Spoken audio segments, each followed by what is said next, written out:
For now on RT International, the fight for freedom of information has never been harder in America. So says the head of the Associated Press's bureau in Washington. She's written an article listing the main obstacles facing those trying to report without bias.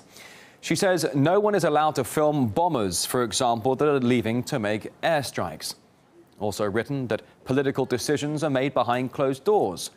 Also, there's no access to 9/11 trial documents, even the unclassified ones. Also, a complete information blackout surrounding Gitmo, and people are routinely scared off from speaking to reporters. In fact, requests under the Freedom of Information Act are being stalled, and when they do go through, politicians have means to control the data. And Washington is increasingly in control of what local and state officials are allowed to say to the press. Investigating for RT International, Guy Chichikan. President Obama promised his presidency would be transparent, but for journalists, it has been anything but. The head of the Washington bureau of the Associated Press, Sally Busby, blasted the Obama administration for the ways in which it blocks journalists' access to information. She writes, quote, "Day-to-day intimidation of sources is chilling. AP's transportation reporters' sources say that if they're caught talking to her, they will be fired. Government press officials say their orders are to squelch anything controversial or that makes the administration look bad." End of quote. The agency's bureau chief also says even non-classified material is hard to get, such as court filings in the upcoming 9/11 trial.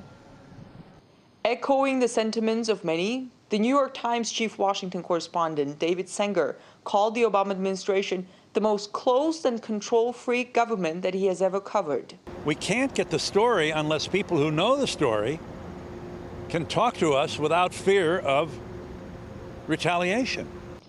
The Obama administration has prosecuted more leakers than all previous administrations combined. Journalists have been targeted as well. Last year, the Justice Department admitted that it had secretly collected months of telephone records of reporters and editors at the Associated Press while investigating a leak.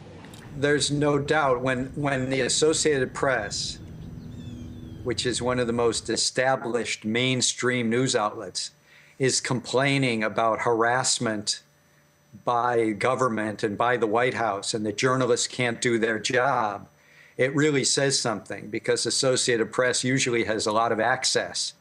The Justice Department wants to send two-time Pulitzer Prize winner, New York Times reporter James Risen to jail if he refuses to name the source he referred to in his book. The source told the reporter about a bungled CIA operation in Iran. We think people like James Risen of the New York Times should be put on a pedestal. And the people in this Department of Justice building think he should be put in prison. The law offers no protection for journalists who want to safeguard their sources, and the government seems to be taking full advantage. As a journalist, even if you are free to say anything you want, which is generally the case in the US, you still need information. Otherwise, how else are you going to use that freedom? The Obama administration seems to be going out of its way to make sure information comes out of the government only in the form of either its own press releases or so-called authorized leaks. In Washington, I'm Guy Chichikan, RT.